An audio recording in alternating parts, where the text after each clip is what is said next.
Hi, everyone. Uh, Welcome to another episode of Physician Heal Thyself Car Therapy. Today is Thursday, June 22nd. It is 5:43 p.m. and I am a few minutes away from work. I am one night away from having survived my third week of night shift. If you are new here, and I promise I will stop introducing myself because we're already 3 weeks in. My name is Veronique. I am a first year general surgery resident. I am an osteopathic doctor, army, active duty captain, and a wife to an incredibly highly esteemed husband. Um, and this is my little video series where I talk about general surgery residency and the things I learn every day on the job and the impact of surgery life on my personal life. Um, Yesterday was probably the least eventful day I've had since I started night shift, which I was very grateful for, not really because I did anything special with it, but because it was Wednesday night, and on Wednesdays we usually have a bit of a long day because of our academics. And yesterday was especially a little longer because, as I mentioned in my very long series yesterday, video yesterday, we had the Dr. Ayla Stanford come talk to us about her life, her career, her aspirations for the future. Very inspiring. We stood in line. She graciously signed some books for us, so it took a little while for me to get home. So I didn't get as much sleep as I usually have. So I was about 5 hours of sleep in instead of like maybe 6.5. So I was able to have about an hour and a half yesterday at night where I just kind of woosawed. I don't really sleep very much on overnights. I don't sleep at all just because it's a process for me to fall asleep. So I don't like to spend the evening trying to think about it, trying to like start that process in the hospital because every now and then your phone rings and things like that. But it was just nice to have like very quiet time, lights turned down, and just have my brain kind of relax a little bit. Because the other thing that I really don't know how to do much in the hospital is to study. There's just this like aura of, ooh, things are gonna happen.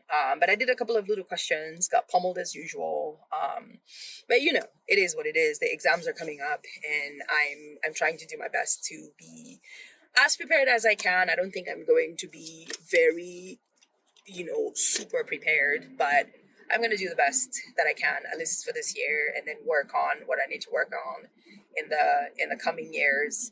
The thing that I wanted to discuss today is something that I've done a couple of times on night shift, and it's both like it's just a really interesting thing that has happened a few times to me that I'm still, trying to process and understand. So something that happens quite a number of times on nights is that we get people that come in for transplant, right? And the whole process of transplant, this may require like a longer like explanation and stuff like that, but I really wanted to talk about it because it's just something that's fascinating to me. So the whole system of getting transplants, so far from what I've understood, is very challenging, is very like, hard because of course, first you start with a patient that has like, an organ that's failing, that's not working properly.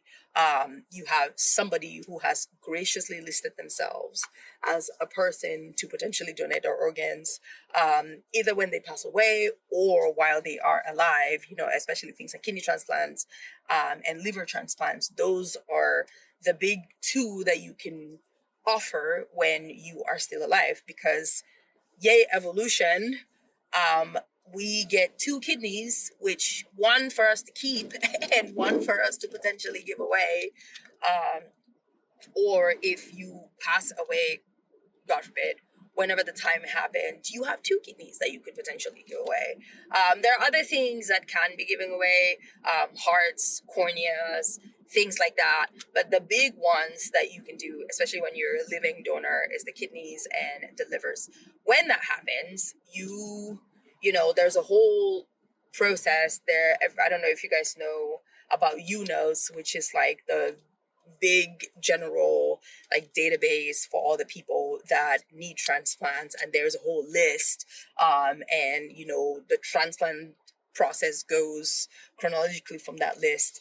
And then a couple of years ago, something started happening where you could do what they called paired transplants. I think that's the name of it. And the essential gist of it is that if you have somebody, or you are somebody that needs a transplant, someone that is related to you, or a person that would potentially be your donor, could offer their whatever organ it is, usually kidneys, to someone else in a different place, and then someone on the other side could offer their kidney to your person. And that way you get like different people can get these different organs that they need. Now, for our part in the hospital, especially those of us that like are on the overnights, what we see are the people that come in for the transplants. And from what I heard, like I talked to a patient a couple of days ago, and the thing that I want to mention is what happens when the transplant doesn't happen. You get a call overnight from like whoever, the transplant attending in is, in like, hey, go tell X, Y, and Z person that the transplant isn't happening because potentially like the donor didn't pass away, or the organs, like upon inspection, like sometimes you go to go harvest the organs and then you realize like they weren't actually as viable as you thought they were going to be. Which the conversation for me has lasted, the longest time it has lasted has been probably 7 minutes. But it has been 7 minutes of time where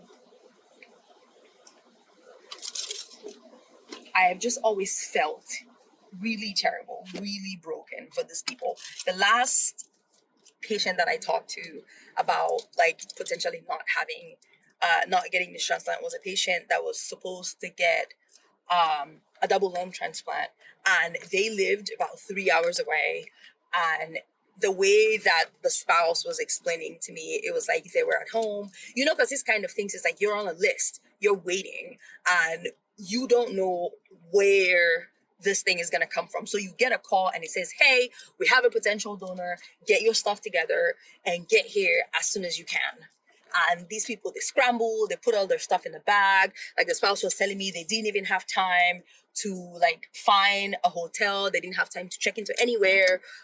So there's I saw this when I was at Madigan, but also here there is like a house kind of that you can stay at that is provided to you by the hospital.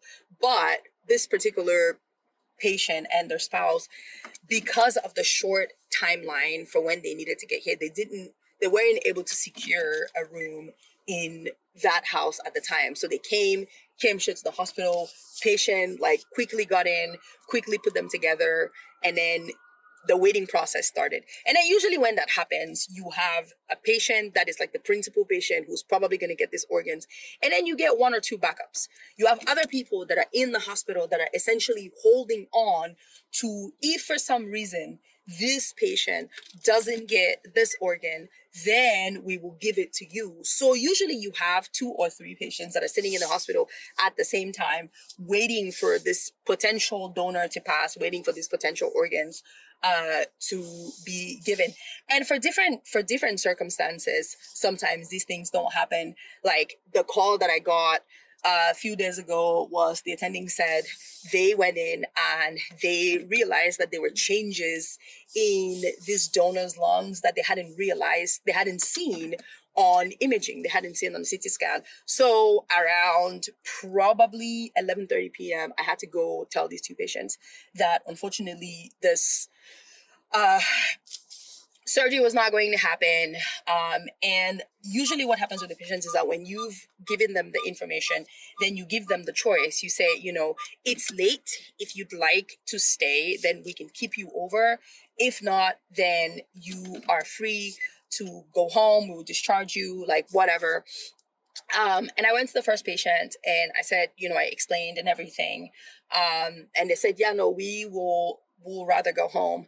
And I went to the second patient, who with their spouse lived further away. And the thing about this is that I think that this is something that happens over and over to these patients. So they are already aware that this is going on, or that this could potentially happen. So they were very gracious, both of them. They were very understanding, but it broke me. It breaks my heart every single time because one, I don't know these people. Like, I am on overnight. I have never met them. I'm not on the services that, like, I'm not on the transplant service, and usually even the people on the transplant service during the day don't know them because they come in at night. And then you have to come be told by a complete total stranger that your organs are not going to be given to you. It's quite a sad time. It's really sad. It's not something that I enjoy doing, but it's just one of those things that you have to do on overnights.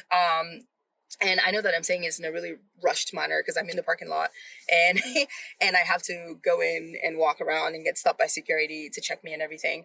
But this was just it was just something that has happened. This is probably the fifth time it's happened on overnights for me, and it happens for like all of us who do this night shift, because we every now and then this patients come in and then we have to go break this news to them. I think one of these days I'm gonna sit down maybe and like talk about this in a little bit more detail, but this was just something yesterday that I wanted to get off my mind. It's like, how do you start this conversation? How do you keep doing this?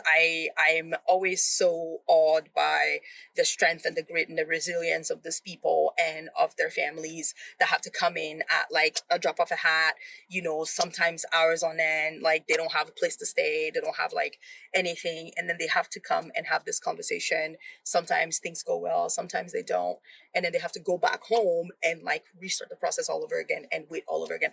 I don't know what happens on the other end. I don't know how soon it takes for like other organs to be found, whether they like go back to the bottom of the list, whether they are on the top of the list, like what the situation is. I have no idea. I just know that it's a really challenging thing. I find it really challenging to break any sort of bad news to anyone, but especially something that's like potentially life changing that doesn't happen. Thank you so much for watching. Thank you so much for listening. If you have gotten this far, I appreciate you. Hope you have an excellent Thursday. Keep me in your prayers for this night to go swimmingly.